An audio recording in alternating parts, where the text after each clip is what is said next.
Ja, guten Abend. Gestern haben wir gesagt, wir würden hier sehr persönlich reden,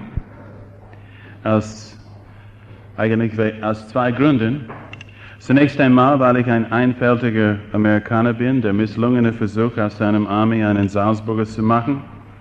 Ich komme immer durcheinander, besonders wenn ich Leute sehe, die ich kenne und will ihr oder du sagen und sehe andere und ich will sie sagen. So, wir kamen gestern überein, wir sagen du, auch deswegen, weil dieses Thema so persönlich ist. Sie ist nicht nur theologisch, sondern auch, ich wollte fast sagen biologisch, aber ich will sagen autobiografisch. Ich werde sehr viel behaupten von der Heiligen Schrift, ich werde aber auch reden aus Erfahrung, wie das sich bestätigt hat in unserem Leben. So, sei mir nicht böse, wenn ich sage du. Ich habe gestern meine Frau vorgestellt, heute Abend will ich meine Familie vorstellen. Wir wohnen in Hendorf am Wallersee, das ist ein Familienporträt. Chicken Village on Catfish Lake, wir pflegen zu sagen, und das ist meine Familie. Ich habe ein anderes Bild mitgebracht. Allerdings er war 1,5 Jahre alt, aber immerhin es gibt eine Ahnung, wie reich ich bin an Kinder. Wenn ich reden soll über das Thema Kindererziehung nach der Bibel heute Abend, überlege ich, wie gehe ich dieses Thema an. Vor einiger Zeit habe ich alte Akten im Büro ausgemistet, alte Vortragsnotizen und so weiter. Und ich fand einen Vortrag in englischer Sprache, die mir wirklich gefallen hat. Der Titel: Das Ziel des christlichen Heims. Ich entdeckte dann, als ich die Notizen las, dass ich mit 24 Jahren einen viel besseren Vortrag hätte halten können als jetzt mit 44. Wie soll ich meinen Vortrag betiteln? Vor 20 Jahren, 1975, als unsere Jennifer auf die Welt gekommen war, wusste ich ein paar gescheite Titel. Zum Beispiel Kindererziehung leicht gemacht.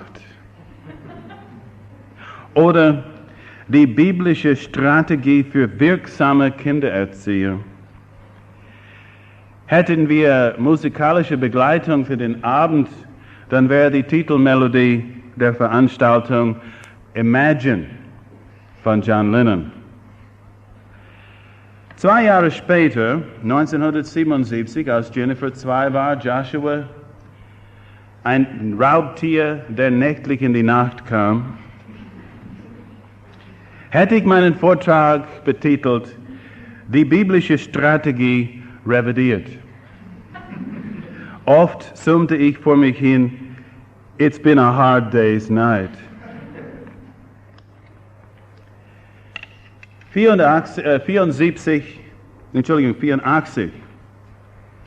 nein, ich bin wirklich durcheinander heute Abend, 79. Jenny war 2, Josh war 2 und wir waren etwas verunsichert. Vorläufige Vorschläge für die Kindererziehung. Und damals hätte ich gesungen, Yesterday, love was such an easy game to play. Suddenly I believed in yesterday. 84 waren Jennifer und Joshua an der Volksschule in St. Johann in Pongau, während Hans-Peter und Stefan in der Kinderstube herumpolterten. Vortragsthema: Ein Schritt voran, 2 zurück. Das Beatles-Lied kommt mir in den Sinn, Helter Skelter, was übersetzt heißt, Holter die Polter. 1990 mit 2 vollwertigen Teenager im Gymnasium und einem ortsbekannten Bubenpaar, die 2, waren sie bekannt damals, in Volksschule Hendorf, mit 2 lebhaften Dirndl in der Kinderstunde in einer unabschätzbaren Susi in der Krippe, war die Zukunft vielversprechend. Mein Vortragsthema hätte ich von Mao Zedong genommen, der lange Marsch. Die Musik, Help. Aber es ist 1995, Jennifer machte Matura mit Auszeichnung, Joshua ist auf dem besten Weg dahin nächste Woche, übernächste Woche. Hans-Peter und Steve, ja, Hauptbeschäftigung ist cool sein. Wir redeten letztes Jahr über die Schule. Was wäre wichtiger, Tennis oder die Noten? Der Hans-Peter sagte, was ist wichtiger? Du möchtest Schule hören. Anna ist fotogen und weiß es. Sie wird eine gute Strafverteidigerin werden, denn sie weiß immer von lindernden Umständen. Und zerquetscht zwischen selbstbewussten Anna und Dynamit Susanne ist die unsichere Sarah. Zurückhaltend seufzt sie. Unser kuscheliger Teddybär Daniel entpuppt sich langsam aus Terminator 3. Wir haben einen Tiger am Schwanz in dem Kerl. Und heute Abend soll ich reden von Kindererziehung. Das ist wirklich ein Witz. Aber ich werde es versuchen. Die Kennmelodie, We All Live in a Yellow Submarine. Mein Vortragsthema, wie gesagt, Operation Kindererziehung, Meldungen von der Front. Und wie der Titel aussagt, befinden wir uns in einer Kampfhandlung. Und der Ausgang bei manchen ist noch nicht sicher. Wir sind an der Front. Wir sind allerdings Veteranen. Wir sind 20 Jahre lang in dieser Kampfhandlung. Vielleicht könntest du etwas von uns lernen, aber pass auf, wir sind wirklich nicht ausgelernt. Und das wollen wir deutlich sagen. Ich rede für meine Frau, sie kann nicht da sein heute Abend. Ehrlich gesagt will sie nicht hier sein. Sie weiß, was ich sage, ganz genau, was ich sage. Es ist nur, dass es schwer ist, wenn man es anhören muss. Aber selbst an der Front gibt es manche Lichtblicke. Ich werde nie vergessen, Joshua war in der 4. Klasse. Und bei uns gibt es eine Familientradition. In der 4. Klasse, beim Abschluss der Volksschule, laden wir die Klasse zu uns nach Hause. Es gibt Würstelgrillen, es gibt selbstgemachtes amerikanisches Eis aus lauter Sahne und richtige Zutaten. Die Leute schmecken zum ersten Mal im Leben richtiges Eis, ohne all diese Mittel da drinnen. Und Peggy war damals etwas entmutigt. Die Lehrerin sagte, sie entschuldigte sich eigentlich, sie sagte, sie war ein paar Monate lang krank und hätte eigentlich den Auftrag bekommen von den Eltern in der Klasse, dass sie Seminare organisieren, wo Peggy und ich zum Thema Kindererziehung sprechen. Denn man hat in St. Johann 6 Jahre lang unsere 2 erlebt an der Schule und war sehr von ihnen beeindruckt. Und ich sagte meiner Frau, wow, das ist fantastisch. Ist das nicht ermutigend, Peggy? Sie ließ sich etwa eine halbe Minute ermutigen und dann sagte, warte mal, Hans-Peter und Stefan waren noch nicht an der Schule. Aber es gibt Lichtblicke. Heute Abend will ich einige Prinzipien vorstellen, eigentlich eine Mischung aus Auslegung und Auslebung der Heiligen Schrift. Im Vorfeld dieser Prinzipien möchte ich aber zuerst über Gottes Zielsetzung in der Kindererziehung reden. Und selbst dann, wenn du nicht von der Bibel überzeugt bist, ich bitte dich heute Abend, dass du darüber nachdenkst, was dieses Buch zu diesem wichtigen Lebensbereich zu sagen hat.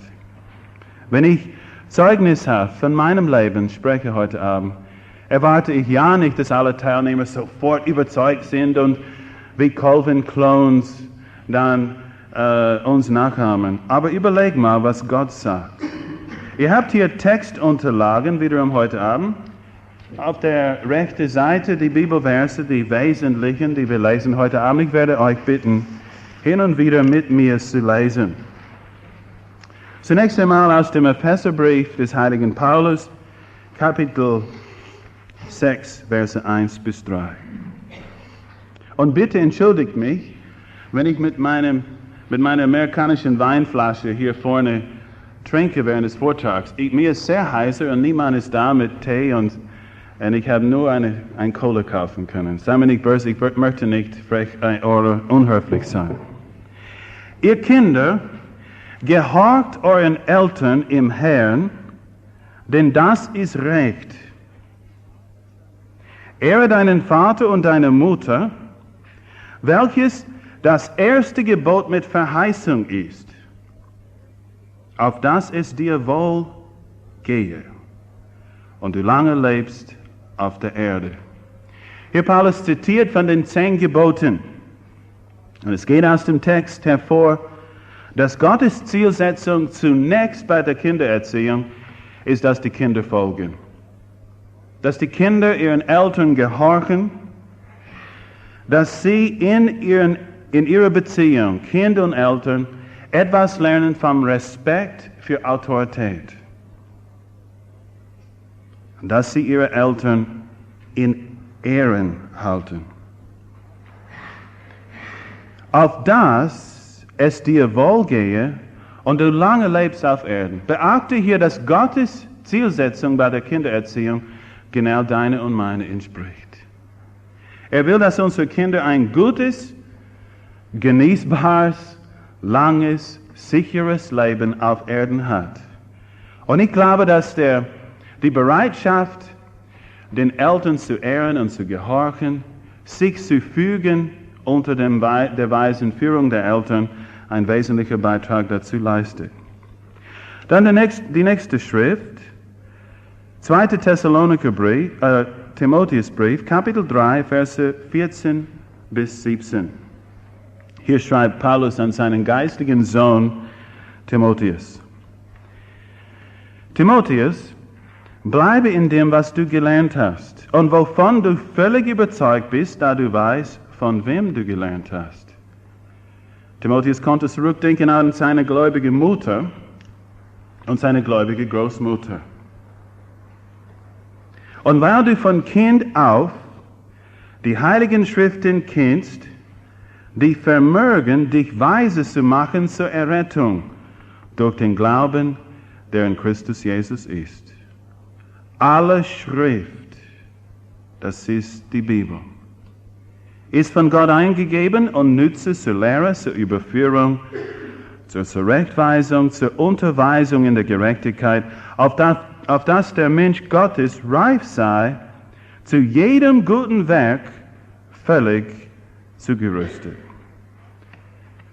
Wie wir gesehen haben, ist Gottes Wille, dass unsere Kinder lernen zu folgen, Autorität zu respektieren, auf dass sie ein langes Leben und gutes Leben führen.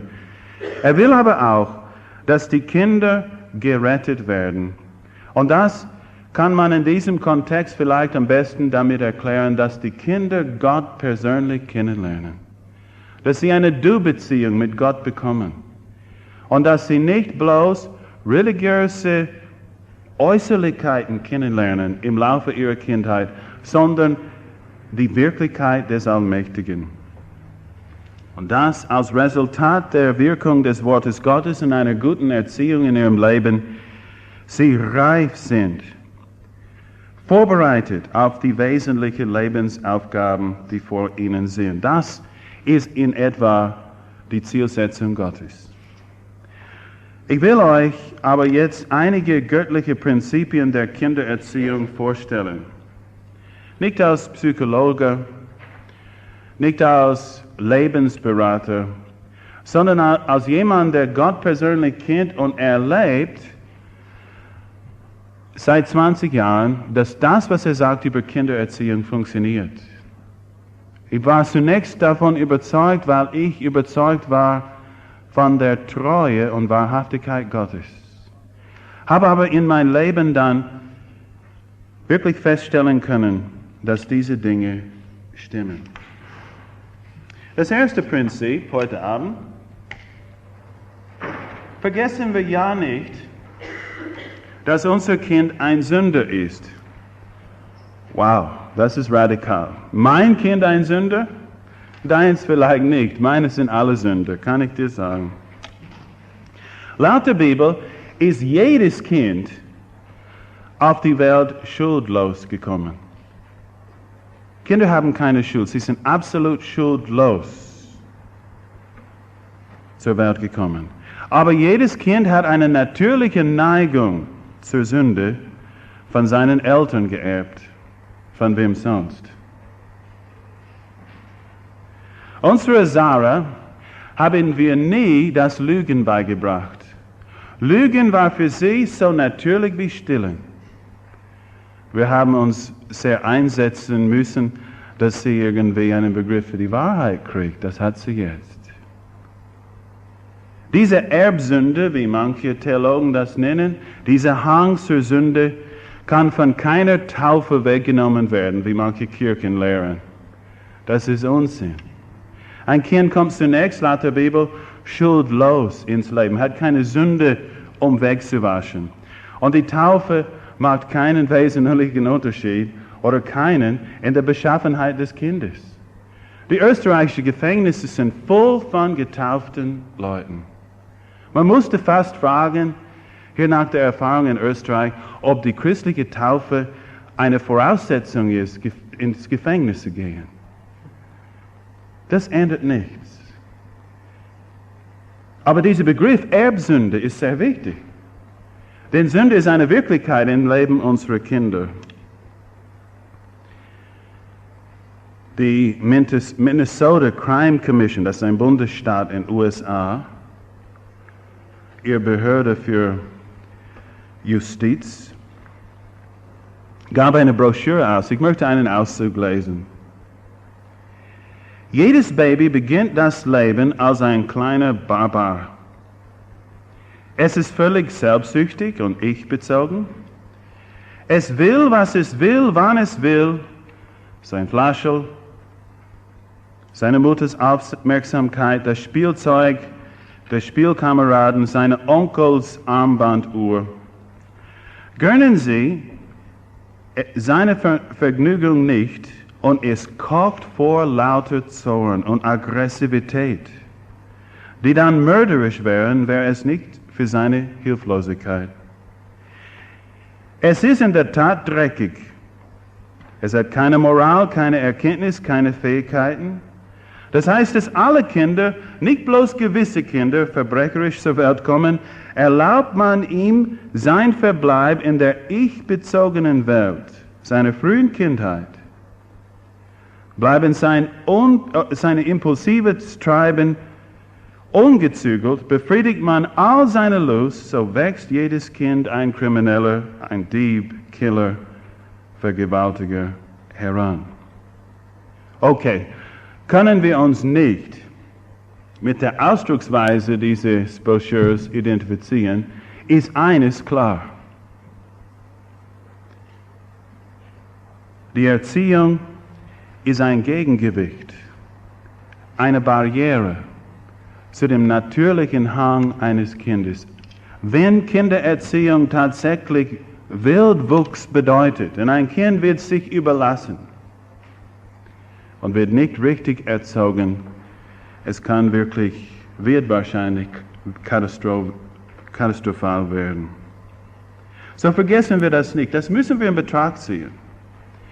Es hilft nicht als Eltern, mit dieser wichtigen Aufgabe mit rosa-rote Brillen an die Kindererziehung zu geben. Unsere Kinder haben ein Problem und unsere Aufgabe ist es, ihnen zu helfen.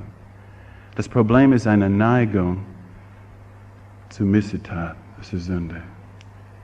Zweites Prinzip: Das kleine Lebewesen ahmt uns nach. Ich werde meine erste Reise nach der Revolution nach Rumänien nie vergessen. Ich war eingeladen zu reden zu Pastoren und Ältesten von Gemeinden vom ganzen Land. Wenn man Französisch kann oder etwas Französisch versteht, versteht man ziemlich schnell Rumänisch. Und ich kann mich gut erinnern, wie ich das verstanden habe, was Sie gefragt haben, wie viele Kopien haben Sie? Ein Kopie in Rumänisch ist ein Kind. Kinder sind Kopien. Und ich dachte, das ist wirklich wahr, wie Sie das Wort ableiten. Unsere Kinder ahmen uns nach, die kleinen Affen äffen uns nach, sie sind unsere Kopien. Ob wir es beabsichtigen oder nicht, stellen wir wesentliche Weichen für unsere Kinder, für ihr ganzes Leben in unserem Vorbild. Wir wollen, dass unsere Kinder nett und ausgeglichen reagieren, nicht wahr? Wäre das nicht schön? Wie man sagt hierzulande, lieb. Ja, das will man. Aber wie leben wir ihnen das vor?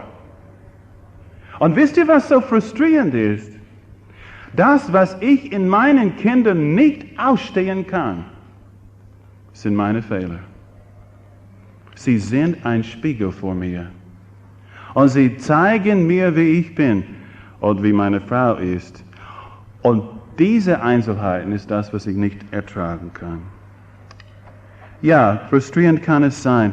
Aber was für ein Potenzial für das Gute in Kindererziehung. Wie wir lesen in Epheser 5, ihr habt es da, seid nun Nachahmer Gottes als geliebte Kinder und wandelt in Liebe gleich wie Christus uns geliebt hat. Christus, ich meine, man hat erst richtig Liebe verstanden, als Gott Mensch geworden ist in Christus. Und man hat in Menschengestalt gesehen, wie Gott ist und wie der Mensch sein soll. Man hat verkörpert gesehen Barmherzigkeit und Liebe. Und Menschen haben, die seinen Lebenslauf gelesen haben, Menschen haben dann einen Begriff bekommen von Leben, wie es wirklich von Gott gemeint war. Sie sind Nachahmer Gottes geworden, denn sie sahen, wie Gott in Christus war. Auch kann es sein bei uns. In unserem Leben können unsere Kinder ablesen, was wir bei ihnen auch sehen wollen. Wir brauchen nur ein gutes Vorbild zu sein. Leichter gesagt als getan, aber ein wichtiges Prinzip. Drittens, regen wir beim Kind Hunger an, den besten Weg einzuschlagen. Hier Sprüche 22,6 habt ihr. Erziehe den Knaben seinem Weg gemäß. Dieses Wort in hebräischer Sprache erziehen ist ein Wort, das hat etwas zu tun mit Gaumen oder Zahnfleisch. Verwendet wird das Wort für die Zähmung eines wilden Pferdes durch einen Zaum in seinem Mund. Die hebräischen Hebammen haben eine Paste aus zerquetschten Datteln gemacht und gesüßt. Und als Baby geboren wurde, haben sie sofort diese Dattelpaste gerieben auf seine Zahnfleisch. Und das Baby hat das erlebt und ging los auf die Mutterbrust wie ein Staubsauger. Und das war ihre Absicht. Das heißt, Durst anregen. Stimulieren, zähmen, unter Kontrolle bringen, einen Durst für das Gute anregen. Wie? In erster Linie wiederum durch unser Vorbild, durch ein verändertes Leben. Wisst ihr, meine Kinder erwarten von mir nicht Vollkommenheit. Diesen Wunsch haben sie längst aufgegeben. Was sie aber erwarten von mir, ist Transparenz. Und was sie erwarten von mir, ist, dass mein Leben sich verändert. Sie können Fortschritte sehen in meinem Leben, hoffentlich. Und das wissen sie zu schätzen. Wir können Durst für das Gute im Leben anregen durch gute Beziehungen und Kommunikation. Intakte Beziehungen mit unseren Kindern und wir können sie weiterführen auf den Weg des Guten. Viertens, lernen wir unser Kind kennen und handeln wir dementsprechend. Der gleiche Vers, erziehe den Knaben seinem Weg gemäß. Dieser hebräische Begriff, Weg, wird in dem Gartenbau verwendet für die Neigung eines Zweiges beim Obstbaum. Wenn der Obstgärtner seinen Baum trainieren will, formen will, dann muss er aufpassen, dass er die Zweige nicht bricht, dass er sie nicht zwingt in eine falsche Richtung. Man kann durch Erziehung auch beschädigen und brechen.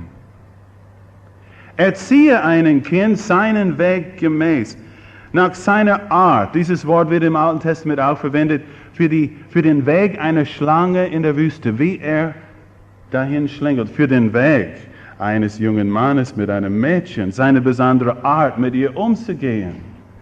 Den Weg eines Adlers, wie er hochfliegt. Etwas, was charakteristisch ist von seinem Wesen, seiner Beschaffenheit, seiner Art, seine Eigenart.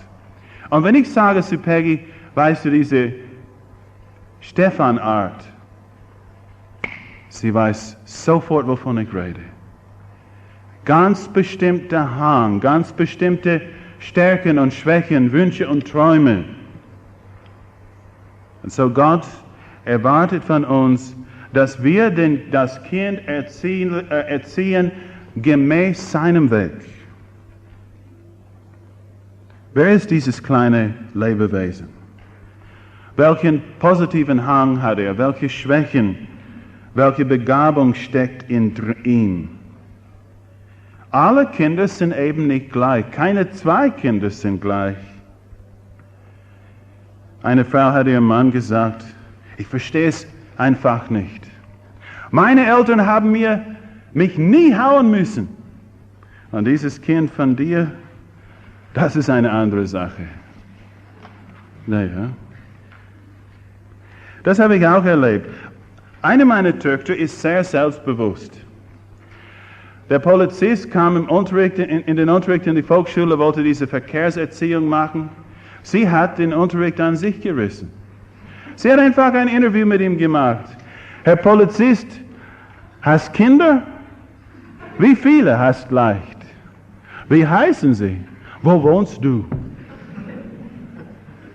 Ihre Schwester kam 2 Jahre jünger. Bei uns tatsächlich geht es bald alle Jahre wieder oder ist gegangen. Naja, sehr schüchtern, sehr unsicher.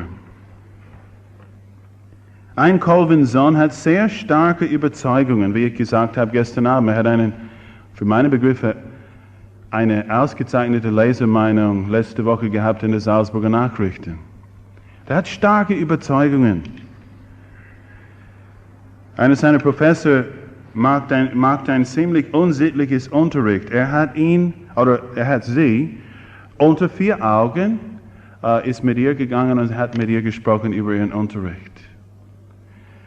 Auf einer Reise nach Rom, ein Professor hat mit den Buben geredet, gehen wir in den Puff oder sowas. Oder gesagt, wenn sie etwas Gescheites erfahren, dann sie sollen ihm Bescheid sagen.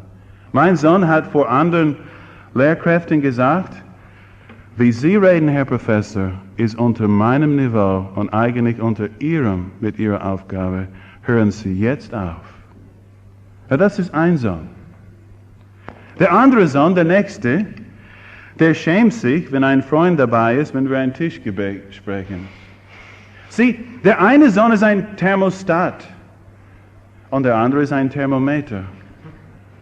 Und wenn man das nicht erkennt, dass der eine kommt in ein Zimmer und durch ihn gibt es Auswirkungen in der Gesellschaft oder in der Gemeinschaft und der andere passt sich eher an, erkennt man den Unterschied nicht. Macht man Gleichmacherei bei der Kindererziehung und alles geht daneben. Einer unserer Buben wäre bereit, Thomas Muster herauszufordern, aber der bessere Tennisspieler braucht viel Zuwendung, bevor er spielt.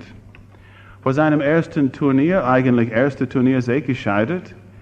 Er sollte spielen und da ging er an den Spielplatz und er hielt es nicht aus, er schrie ein bisschen laut, und dann verschwand. Ich dachte, ja, was ist hier los? Vor dem nächsten Turnier, vor seinem eigentlichen ersten, war Papa im Bett mit ihm für etwa eine Stunde. Ich lag neben ihm im Bett, redete mit ihm über seine Fähigkeiten, über verschiedene Dinge, die ihm wichtig waren. Und in der Kraft dieses Gespräches stand er auf, ging auf den Platz und gewann den Spiel. Kinder sind anders. Und welche Konsequenzen ziehen wir dann daraus? Zunächst einmal ist es sehr wichtig, dass wir erkennen, dass eine Erziehung seinem Weg entsprechend stattfinden muss. Zweitens, wir hören auf, ein Kind mit seinen Geschwistern zu vergleichen. Das ist sehr schlecht. Einer meiner Buben sagte, Jennifer und Joshua, sie machten ihre Hausaufgaben immer selbstständig. Was soll das? Ich bin nicht Jennifer und Joshua. Und ich sagte, du hast vollkommen recht. Vollkommen recht. Mir tut's leid, dass ich dich mit ihnen vergleiche. Aber wir müssen trotzdem reden über Hausaufgaben machen. Okay? Drittens, Kinder müssen unseren Erwartungen nicht entsprechen. Ist Papa Fußballvereinsobmann? Dann, wenn Baby nach Hause kommt von der Wochenstation, wahrscheinlich in der Wiege, dann liegt ein Fußball. Toll, wenn er in Fußstapfen seines Vaters nachfolgt. Wenn aber nicht, wenn er eher Musiker ist,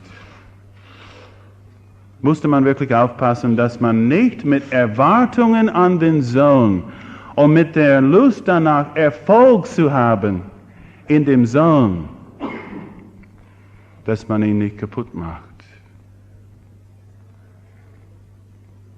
Oh, wie wichtig ist es, Kinder zu loben in dem, was sie gut tun, egal, ob das unsere Ziele für sie entspricht oder nicht. Denk an einen jungen Mann, der spielte in amerikanischen Football in der Verteidigung und auf der vordersten Linie. Das ist eine sehr harte Aufgabe und sehr undankbar. Man wird nie gelobt für diesen Spiel, nur wenn man die Punkte macht oder die großen Spiele. Aber dieser junge Mann in dieser Stelle war der Spieler des Abends in einem wichtigen Spiel. Nach dem Spiel redet er mit seinem Vater und er hat seine Trophäe gehabt und es war wirklich gewaltig, dass er das gewonnen hat. Und der Vater sagt, ja, aber du hast heute Abend 3 Fehler gemacht. Ja, 3 Fehler gemacht. Und was wird woran wird er sich erinnern nach diesem Triumph? Wenn wir sensibel sind und die Eigenart unseres Kindes erkennen, dann werden wir das Kind helfen können. Wenn aber nicht, dann können wir es nicht helfen. Das zu werden, wozu der Herr erschuf. Traurig genug. Unsere unbeholfene Art bei der Kindererziehung wird von unseren Kindern sofort durchschaut. Und ihre Reaktion in Teenagerjahren oder vielleicht sogar vorher, der versteht mich nicht, sie versteht mich nicht. Entfremdung entsteht, wir verlieren den Draht zum Kind. Erkennen wir die Eigenart des Kindes, ziehen wir seine Entwicklungsphase in Betracht, seine Laune, seine Verfassung, ja das. Oder ist es so, dass du nie launisch bist, nie in schlechter Verfassung, dass es nie notwendig ist, dass man ein bisschen sorgfältiger mit dir umgeht? Das ist nicht der Fall, oder? Wenn schon, dann muss man mit dieser Erkenntnis an die Kindererziehung gehen. Es gibt 2 Arten der Medizin: Vorbeugung und Heilung durch medizinische Eingriff. Ich glaube, dass bei der Kindererziehung man musste irgendwie diese erste Art mehr betonen. Und so, ich möchte empfehlen, was uns sehr wichtig ist, eine starke Beziehung zu unserem Kind aufzubauen. Das beginnt mit Augenkontakt und Körperkontakt. Vor kurzem waren wir beim Café Sonntagnachmittag. Meine Tochter Jennifer kommt in die Küche und sitzt auf meinem Schoß. Es war eine andere Familie da und die Ehefrau, die Mutter sagt, Mai, Ich hoffe, dass meine Tochter kommt und sitzt auf dem Schoß meines Mannes, wenn sie 20 Jahre alt ist. Und lustig, ein paar Minuten nachher kam der Joshua, 1,95 Meter groß, Schuhgröße 48, mit seinem 85 Kilo, und er saß auf meinem Schoß. Ja, sie bewunderten ihn, sie hätten mich bewundern sollen. Meine Güte, das...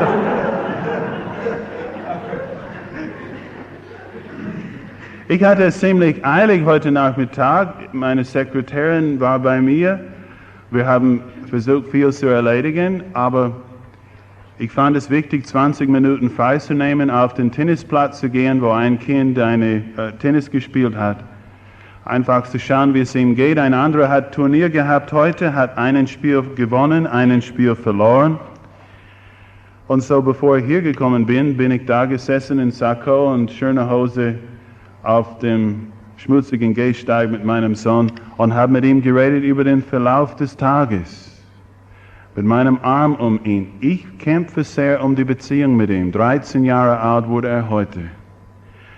Und seine Klasse, sagt der Klassenvorstand, ist die schlimmste Klasse, die sie in ihrer circa 30 Jahre als Lehrer erlebt hat. Oh, wie wichtig ist es, eine Beziehung aufzubauen. Sagen wir unserem Kind, dass wir es lieben. Als Joshua klein war, ich habe Joshua immer wieder erwähnt, das ist diese Kleine hier. Als er etwa in der Größe war, habe ich mein Büro gehabt am Obergeschoss in unserem Haus in St. Johannes. Es war so heiß an einem Sommertag, finster offen, aber ich habe da drinnen wirklich gebraten. Und er hat einen kleinen Traktor gehabt, das die Ölkanne brauchte. Aber wir haben das nie geölt, denn wir wussten immer, wo er war. Quietsch, quietsch, quietsch, quietsch, quietsch. Dann weiß man ungefähr, wo er ist in der Straße. Aber weißt, ich versuche zu arbeiten nach bestem Wissen und Gewissen und dann quietsch, quietsch, quietsch, quietsch, quietsch. Das ging mir so an die Nerven, dass ich gerufen habe, mit ganz arger Stimme aus dem Fenster, Joshua! Er sagt, ganz lieb im Pongauer Dialekt, was? Schau runter, du Kerl, ich hab dich furchtbar lieb. Oh, der ist davon gequietscht. Aber wurde mir zu viel. Quietsch, quietsch, quietsch, quietsch, quietsch. Joshua! Was, Papa? Ich hab dich furchtbar lieb. 3-mal, glaube ich, ist das passiert und dann habe ich aufgegeben. Ich wollte einen Besuch machen im Nachbardorf in Bischofshofen. Er fragte, ob er mitfahren kann. Wir waren in der Rexkurve da in Mittelberghütten. Ich habe fast einen Unfall gebaut, als er sagte, Papa, und weißt du, was ich werden will? Wenn ich ein Mann bin. Ich sagte, was, Josh? Er sagte, ich möchte genau wie du sein. Ich möchte gehorchen Gott. Und ich möchte ein gläubiger Jäger sein. Papa, ich möchte genau wie du sein. Seht ihr den Zusammenhang? Joshua, ich habe dich furchtbar lieb. Papa, ich möchte sein wie du. Wir haben das probiert mit Susannes Traktor, das ist nicht gegangen. Die Frau Doktor von gegenüber kam mit der Ölkanne und der Fall war erledigt.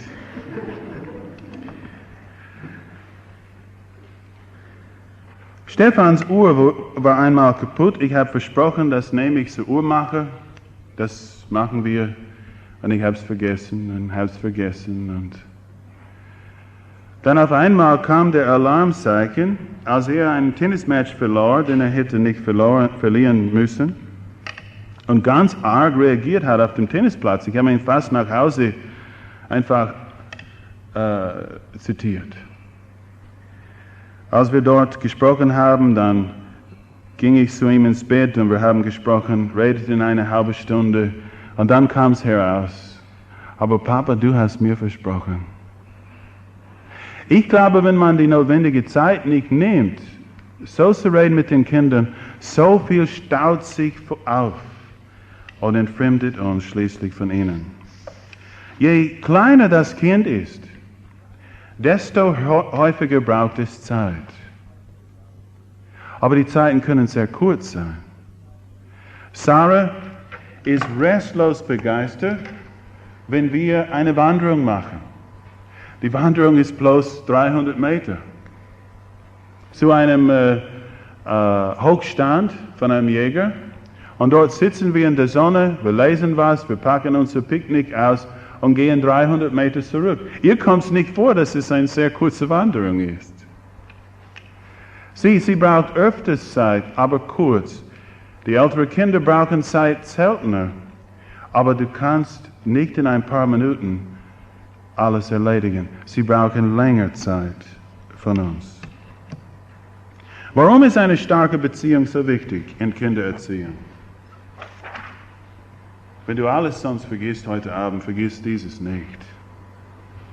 Ein Kind bringt es sehr schwer über sein Herz, dich zu verletzen und gegen dich zu rebellieren, wenn du eine starke persönliche Beziehung mit ihm hast. Das ist ein Schutz in dieser gefährlichen Welt. Traurig aber wahr, ich glaube, dass der Großteil der Kinder, die heute in den Schulen sind, haben stärkere Beziehungen zu Mitschülern als zu ihren Eltern. Und dann wird der Druck der Freundeskreises ganz gefährlich. Es war so in meinem Leben. Zweitens, dort wo korrigierende Maßnahmen, Züchtigung oder verschiedene Maßnahmen fehlschlagen, ist es häufig deswegen, weil man versäumte es, eine starke Beziehung aufrechtzuerhalten. Ich finde, dass der medizinische Eingriff funktioniert am besten, wo vorbeugendes Medizin praktiziert wurde. Sagen wir es anders. Spielst du nicht mit deinem Kind, dann darfst du es nicht korrigieren. Du hast jegliche Grundlage irgendwie verspielt, um etwas bei dem Kind Positives zu bewirken. Kurz und bündig gesagt, so wie in biblischem Christentum, so in der Kindererziehung, der Hauptmotivationsfaktor ist Liebe. Das ist der stärkste Tobak. Liebe. Ich diene Gott nicht, weil ich meine, dass er mir morgen mit einem Blitzschlag gebratenen Speck gleich macht. Wirklich nicht. Ich diene Gott über Jahre hinweg, weil ich ihn liebe. Und ich liebe ihn, weil ich so beeindruckt bin von seinem Wesen und seiner Fürsorge für mich. So ist es in der Kindererziehung. Sechstens, meine Güte, ich muss jetzt still reden, ich bin so im Verzug. Ich rede so schnell wie ich kann, aber ihr hört einfach so langsam zu. Sorgen wir dafür, dass Kommunikation aufrecht erhalten wird. Die Wichtigkeit offener Kommunikation kann man nicht überschätzen. Hier hat Frau Colvin große Fähigkeiten. Mit 3 Colvin-Kindern im Gymnasium in Salzburg an der Lehner Brücke. Mit einem Stundenplan, der offenbar zugunsten der Lehrkräfte und nicht der Fahrschüler gemacht wurde. Ich kenne andere Leute mit Kindern in anderen Gymnasien und niemand mit annähernd die großen Mittagspausen, die wir haben. Bis 4 Stunden geht es und manchmal länger. Mit Kindern herumkugeln in der Stadt, dann musst du wissen, mit wem sie spielen und was sie tun. Und das ohne die Atmosphäre von Polizeistaat. Das wäre tödlich. Ohne dass sofort Zensur da ist. Kinder dürfen nicht verworfen werden wegen einer Meinungsverschiedenheit im Gespräch oder unter dem Bahn gestreckt werden wegen blöden Geschmack bei Musik oder Mode. Man muss mit ihnen reden können. Das heißt nicht, dass sie alles haben und tun, was sie. Ich glaube, das wäre wirklich gefährlich. Aber man muss sprechen können in einer Atmosphäre, wo Freiräume da sind, wo wo irgendwie die Grenzen ein bisschen sich dehnen, wo es elastisch ist in der Beziehung. Man muss mit ihnen reden können über Aktivitäten und Auswahl von Freunden. Und man muss Vertrauen aussprechen. 7. Seien wir bereit, positive Gründe für unsere Behauptungen anzuführen. Als ich in der Oberschule war, oder Oberschule, nein, ich weiß nicht mehr, wie alt ich war, wollte ich tanzen gehen mit einigen Freunden. Meine Eltern haben gesagt, nein.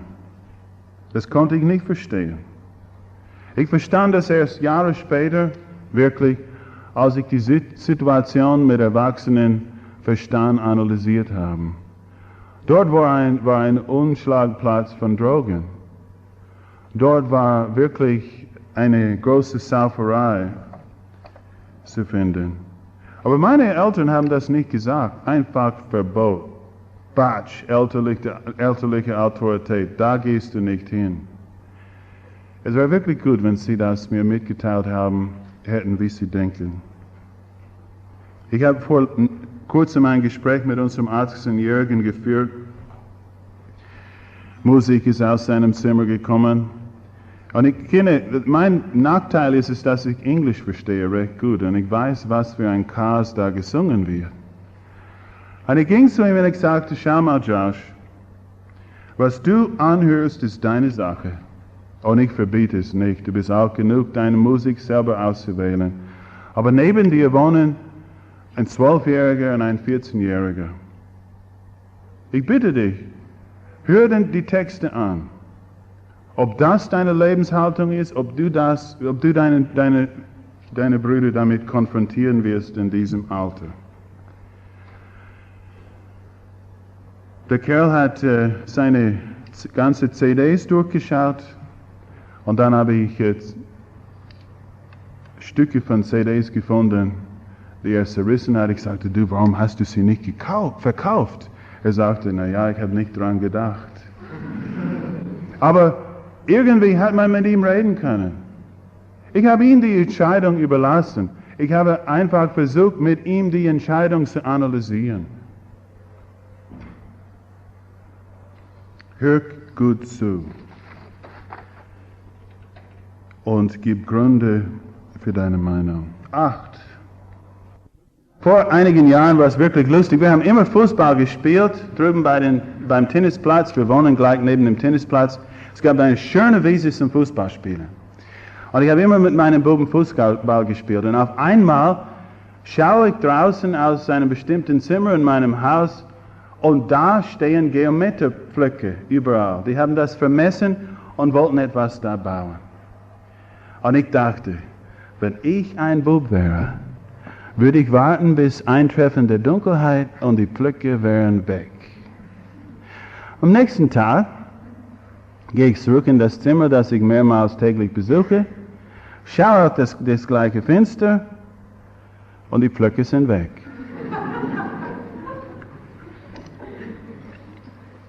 Ich habe eine Bemerkung darüber gemacht zu Mittag, beim Mittagstisch. Und Hans-Peter hat Stefan einen Ellbogen gegeben, beide haben begonnen zu lachen. Ihr habt die Pflöcke entfernt, oder? Ja. Das ist eher Blödsinn. Wir spielen da drüben Fußball, können nicht mit den blöden Pflöcken spielen. Und der blöde Bürgermeister möchte da etwas bauen. Naja, sagte, weißt du, wie viel die Geometerstunde kostet? Na? Wir gehen auf bis zum Bürgermeister. Was? Das ist doppelt gefährlich in unserem Fall, denn der Bürgermeister ist nicht nur Bürgermeister, sondern Jandinger vom Nachbardorf. Na, sagte Stefan, ich komme nicht nach Hause von der Schule. Ich habe den Bürgermeister angerufen, wir sind dann aufgegangen am Freitagnachmittag. Der Hans-Peter sitzt da oben im Ledersessel und unterrichtet den Bürgermeister über Kommunalpolitik. Der hat kein Haar an ihn gelassen. Der Bürgermeister hat auch zugehört. Stefan verkroch sich in seinen Sessel. Und dann durfte der Bürgermeister zu Wort kommen.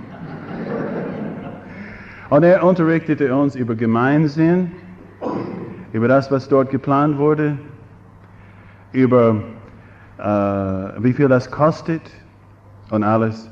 Und es war eine tolle Lektion für unsere Buben. Sie haben an dem Tag gelernt, etwas über gerade stehen, mannhaft sein, Verantwortung übernehmen. Seht ihr, ich habe sie dabei ertappt, beim Zuschauen, als andere Nachbarkinder die Fenster von einer alten Käserei, das abgerissen wurde, ausgeschlagen haben.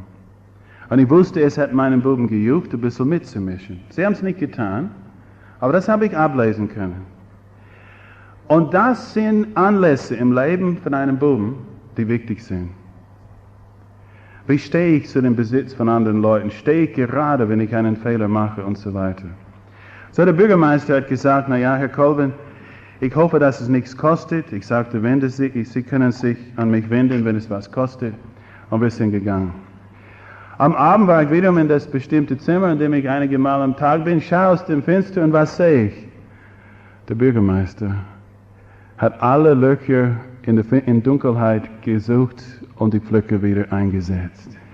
Fand ich toll. Aber am tollsten, dass meine Buben was lernen durften. Wir wollen, dass unsere Kinder fleißig sind und ehrlich. Unsere Schüler werden für blöd gehalten, wenn sie nicht schwindeln. Eine Professorin meines Sohnes hat eine blöde Bemerkung gemacht über ihn, denn er schwindelt nicht. Aber wo lernen Kinder sonst diese Werte?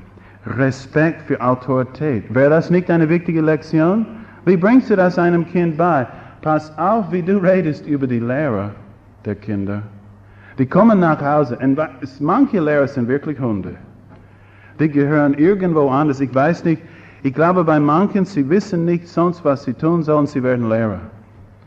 Mein Sohn hat der höchste Lob, den er je ausgesprochen hat von einem Lehrer, war das. Daddy, der ist so ein guter Lehrer. Chemieprofessor. Er könnte es wahrscheinlich schaffen in der Wirtschaft. Höchste Lob. Okay, wie reagierst du am Tisch, beim Abendbrot, wenn es so zugeht? Ja, der Professor so und so ist eher Dodel. Oder was hat der Dodel wiederum gesagt? Oder wenn sie nur reden mit Nachnamen und zeigen keinen Respekt für die Lehrer. Wie reagierst du? Da bringst du mittels deines Vorbildes bei, wie sie gegenüber Autorität auftreten. Naja, wir haben so viele Möglichkeiten, unseren Kindern zu helfen, die wir manchmal übersehen, denn wir sind nicht darauf bedacht. 9. Kindererziehung gedeiht am besten in einer positiven Atmosphäre. Biblisches Christentum, ich muss das immer wieder betonen, denn nicht alles, was man um sich wahrnimmt, ist biblisches Christentum. Biblisches Christentum ist nicht eine schwere Morallehre. Das Christenleben ist eine Beziehung mit Gott und soll genossen, nicht ertragen werden. Die Botschaft des Neuen Testaments ist Befreiung in Christus, nicht gekettet sein an eine Menge von Regeln. Und manchmal als Eltern stehen wir unter dem Druck unserer Aufgaben. Wir werden ungeduldig, wir haben einen scharfen Ton. Und dann kommen wir drauf, dass der Ton unserer Kinder stimmt nicht. Ich glaube, es ist wirklich wichtig, darauf zu achten, in welcher Atmosphäre die Kinder aufwachsen. Ich habe Freunde in Amerika, die waren früher in Deutschland, in ihrem großen Haus in Seattle. Ist ein großes Schild da vorne steht, Stroms Nestwärme. So heißt ihr Haus. Und so ist ihr Haus. Wie ein warmes Nest. Ihr 4 Buben, 4 vorbildliche Kerle. Der letzte macht dieses Jahr an der Uni fertig. So will ich es haben in unserer Familie. Colvins Nestwärme. Und schließlich das Zeichen, dass es uns wirklich um das Wohl des Kindes geht, ist liebevolle Korrektur. Wir dürfen uns nicht davor scheuen. Hebräerbrief. Mein Sohn, verachte nicht die Züchtigung des Herrn, noch ermatte, wenn du von ihm gestraft bist, denn wenn der Herr liebt, den züchtigt er. Alle Züchtigung aber scheint für die Gegenwart nicht ein Gegenstand der Freude, sondern der Traurigkeit zu sein. Hiernach aber gibt sie die friedsame Frucht der Gerechtigkeit denen, die durch sie geübt sind. Fragte ich heute Abend, wie viele von euch züchtigen eure Kinder? Würden wahrscheinlich weniges zugeben. Und manche würden sagen, was? Ich schlage meine Kinder nicht. Ich rede nicht davon, ob du deine Kinder schlägst. Aber in Wirklichkeit Leute, die so erhaben reden, ich schlage meine Kinder nicht. Hin und wieder brennen die Sicherungen durch. Sie fliegen aus dem Heisel und das Kind bekommt eine gesunde Ohrfeige. Naja, ich rede nicht von Kinderschlagen, ja nicht ein Kind eine Ohrfeige geben. Bei Kleinkindern haben wir das praktiziert, ein angemessenes Klopfen mit einem Kochlöffel und entsprechend deren Alter und so weiter. Und das nie in Zorn. Zum Beispiel, als meine Kinder etwas angestellt haben, wenn ich mich dabei ertappe, dass ich zornig oder ungeduldig bin, dann züchtige ich das Kind überhaupt nicht. Denn Züchtigung hat nicht den Sinn, dass ich mich irgendwie abreagiere oder dass ich irgendwie eine Steigerung von meinem scharfen Ton habe. Bei älteren Kindern sind andere Maßnahmen erforderlich. Mir geht es nicht darum, überhaupt darüber zu reden oder jemand dazu zu bewegen, ein kleines Kind oder ein Kind zu züchtigen. Aber ich habe erfahren, dass die Kinder das verstehen können. Eine Freundin von uns, eine Universitätsprofessorin in Deutschland, eine Psychologin, sie sagte aber, Fred, ich züchtige meine Kinder nicht, denn sie verstehen das nicht. Ich verwende psychologische Methoden. Ich dachte, ja, wenn ein Kind nicht versteht den Nervenpfad zwischen seinem Hinten und seinem Hirn, wie soll er dann Psychologie und die Raffinesse von einer Universitätsprofessorin verstehen? Meine Kinder verstehen es sehr gut. Professor Howard Hendricks, Mann, von dem ich viel gelernt habe durch seine Bücher, redet von Dingen, die man niemals, naja, fast nie tun soll. Zunächst einmal nicht drohen. Damit verspielst du deine eigene Autorität. Denn wenn du drohst, wenn du das tust, dann werde ich das tun. Tust du das? Ich habe ein kleines Kind erlebt, der schaut eine Pfütze an, Wasserlache, und die Mutter sagt, du überlegst es nicht einmal. Wenn du das tust, dann gehst du ins Bett ohne dein Abendbrot. Der ist nicht blöd. Er weiß, dass er sein Abendbrot kriegt, so oder so. Und durch Drohen dezimiert sie nur ihre Autorität. Nicht bestechen. Verhandeln macht dich immer zum Verlierer. Belohnung ist gut. Besonders wenn Kinder Geld verdienen können und ein Verhältnis haben zwischen Leistung und Ertrag. Aber nicht bestechen. Nicht aus dem Heisel geraten, Nummer 3. Es ist eine deutliche Darstellung mangelnder Selbstbeherrschung. Nicht verweigern, eine Erklärung abzugeben, denn die Kinder werden anderswo ihre Erklärung finden und du bleibst draußen. Wo hast du übrigens erfahren von Sexualität? Ich? Auf dem Schulhof natürlich. Meine Eltern redeten von Petting, als es längst über diese Grenze hinaus war in meinem Leben. Sarkasmus nicht verwenden und das Kind nie in Verlegenheit bringen, der schnellste Weg, eine Beziehung zu demolieren. Ich werde nie vergessen, wir schauten als Familie einen Spielfilm an bei Verwandten.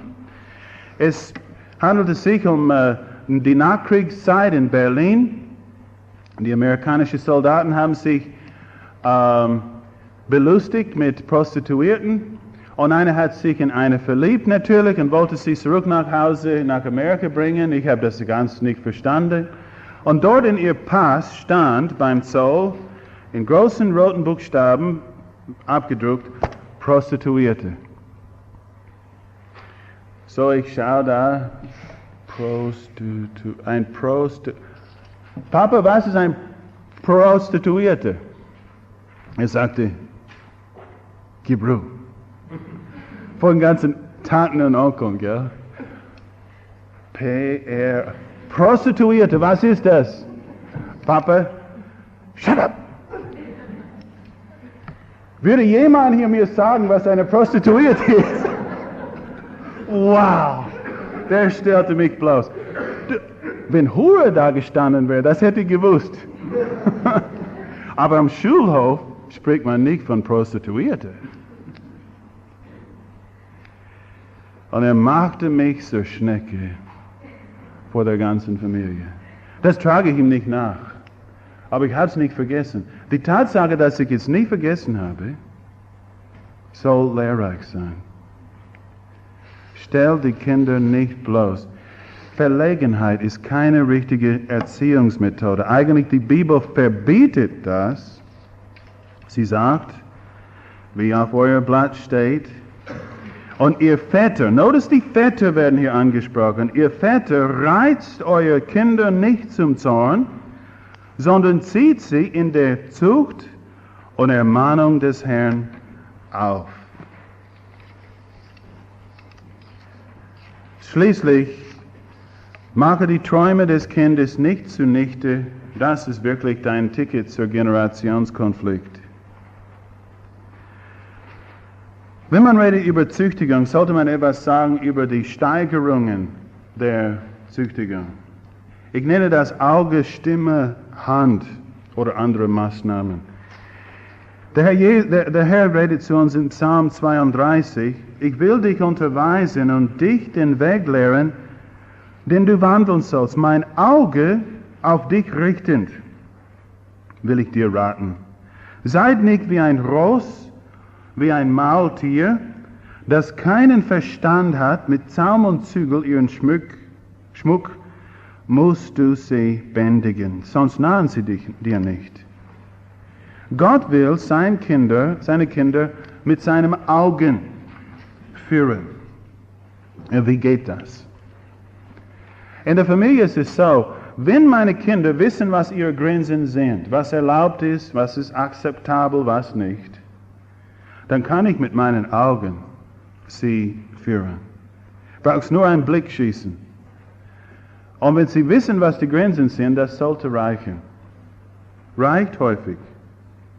Als Daniel jünger war und wollte etwas tun, was er wusste, er nicht tun durfte, schloss er seine Augen und tat es. In der Annahme, dass wir nichts sehen. Früher oder später kam er drauf, das funktioniert nicht. Reagieren Sie nicht aufs Auge, auf den Blick, dann setzen wir die Stimme ein. Und jetzt möchte ich dich fragen, wie laut willst du schreien? Das bestimmt nicht das Kind. Das bestimmst du. Einmal hat Peggy Joshua gefragt, Josh, wie oft habe ich dir gesagt, du darfst das nicht tun, heute Abend? Der 5-Jährige hat so getan. 5-mal. Wow, haben wir gedacht. Einmal habe ich ihm gesagt, deine Mutter rief dich zum Tisch, nimm Platz. Er hat nicht Platz genommen. Sagte, das Essen steht auf dem Tisch, nimm Platz. Der hat nicht Platz genommen. Ich sagte, junger Mann, ich sage es jetzt zum letzten Mal, nimm Platz. Er schaute mich an und sagte, äußerlich sitze ich, innerlich stehe ich. Ich sagte, mir ist wurscht, wo dein innerlich ist. Dein hinten muss auf dem Sessel kleben. Und er muss lernen. Aber du kannst es nochmals mit der Stimme machen. Ich sage dir abermals, nimm Platz. Aber dann bist du selber schuld. Ein Erlebnis aus der Nachbarschaft. Hört man weit weg, Ernsti, Ernsti. Dann die Tonlage wird immer höher und lauter. Ja, schau, was, da sitzt der Ernst und spielt mit unseren Kindern Sandkasten. Ernst! Dann sagt der Kleine, jetzt ist soweit. Jetzt wird's ernst. Aber wie ist es so ernst geworden? Wie kommt es zu solchen Zungengeißelungen? Es ist eine Gewohnheit. Ein Kind hat längst heraus, wie weit es gehen kann. Und so weit geht es bestimmt. Aber manchmal kennen sich die Kinder doch nicht aus. Sie gehen sehr weit und sie sind gewohnt, sehr weit zu gehen. Und auf einmal, unvermittelt, ohne Warnung und ohne ihrerseits offene Provokation, fliegt Mama aus dem Heisel, fliegt über ihn her, reißt sein Ohrwaschel oder sein Haar. Wieso das? Ganz befremdet. Und er wird unsicher. Wisst ihr, die Grenzen in der Kindererziehung geben Sicherheit für das Kind. Es weiß, es darf so weit, es weiß, es darf nicht weiter. Wenn die Grenzen irgendwie der Laune der Erziehungsberechtigten unterworfen sind, dann das Kind kennt sich nicht aus. Naja.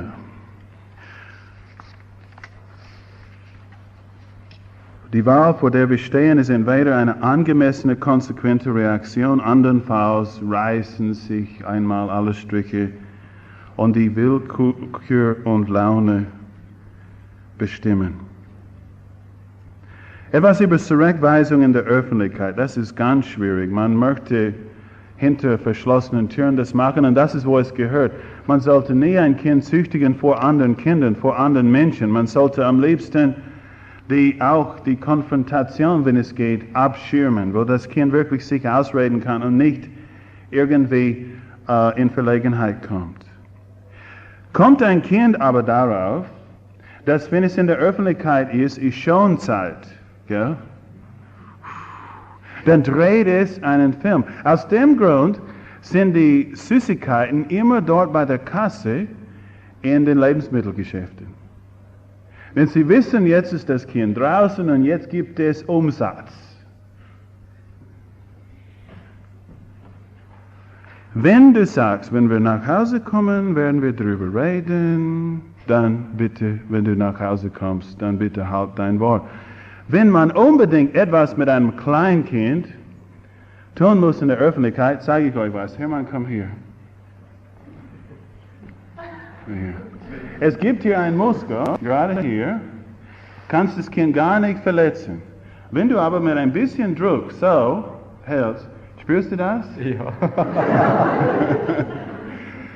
Siehst überhaupt nichts, aber dann das Kind, brauchst du nicht hart tun, aber damit das Kind überlegt, oh, geht so weiter oder? Ja, okay, Papa. Warum? Weil Konsequenz unheimlich wichtig ist. Ich muss ehrlich sagen, je kleiner unseren Kindern, desto Probleme haben wir jetzt erlebt mit den 8 Colvins. Aus diesem Grund, als wir jünger waren, haben wir viel mehr Energie. Und man war viel konsequenter. Jetzt, der Park ist nebenbei, es gibt andere Kinder und auch schlechte Einflüsse. Es gibt aber auch weniger Energie und mehr Kinder, die man irgendwie im Visier haben muss. Was wir bestätigen müssen zu unserer eigenen Trauer, ist, dass wir nicht so konsequent gewesen sind bei den Kleinen als bei den Großen. Und wir versuchen danach zu kommen. Diesen langatmigen Vortrag, ich habe meine Zeit schon 17 Minuten überzogen, hätte man in ein paar Begriffen zusammenfassen können. Sie sind Erkenntnis des Kindes. Erkenne den Weg deines Kindes. Zweitens, die unerhörte Macht des Vorbildes in der Erziehung. Drittens, die Notwendigkeit der Konsequenz. Und viertens, das und Auf in der Erziehung ist Liebe. Vergiss alles sonst. Vergiss nicht diese Spannung. Konsequenz und Liebe. Liebe ohne Konsequenz ist Toleranz. Klingt großartig, wir Humanisten. In der Kindererziehung kann es wirklich zu Auswüchsen führen. Konsequenz ohne Liebe erzeugt Härte, Unsicherheit seitens des Kindes und so weiter. Mein Vortrag, Kindererziehung leicht gemacht? Nein. Meldungen von der Front. Peggy und ich sind manchmal entmutigt, besonders wenn wir sehen und verstehen, dass Fehlentwicklungen vorhanden sind, aber wir geben nicht auf. Und im Großen und Ganzen geht's. Unser letztes Wort an euch, gibt's nicht auf.